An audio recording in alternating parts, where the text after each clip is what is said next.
ডিফুৰ তাৰালাংছত 15 ফেব্ৰুৱাৰীৰ পৰা 25 সংখ্যক কাৰ্বি যুৱ মহোৎসৱ। যুৱ মহোৎসৱ উপলক্ষে প্ৰায় সকলো প্ৰস্তুতি সম্পূৰ্ণৰূপে সংবাদমেলযোগে জনাইছে কাৰ্বি কালচাৰেল ছ'চাইটিৰ সভাপতি হোম সিং বে। 15 ফেব্ৰুৱাৰীৰ পৰা 19 ফেব্ৰুৱাৰীলৈ অনুষ্ঠিত হ'বলগীয়া এই যুৱ মহোৎসৱলৈ দেশৰ সকলো প্ৰান্তৰ লোকক আমন্ত্ৰণ জনাইছে আয়োজক সমিতিয়ে। আৰু কিছুদিনৰ পাছত আৰম্ভ হ'বহি। অহা 15 তাৰিখৰ পৰা ইয়াত আৰম্ভ হ'ব 19 তাৰিখলৈকে।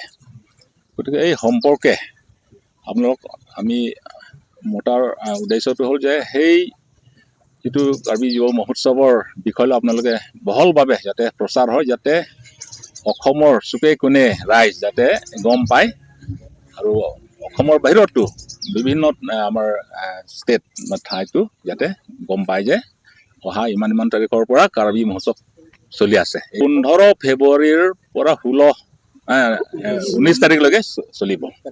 অসমৰ মুখ্যমন্ত্ৰীক ডক্টৰ হিমন্ত বিশ্ব শৰ্মাক আমি ধন্যবাদ জ্ঞাপন বিচাৰিছোঁ, কাৰণ আমি বহুত বছৰ ধৰি আমি অনুৰোধ কৰিছোঁ অসম চৰকাৰলৈ যে সেই কাৰ্বি মহোৎসৱ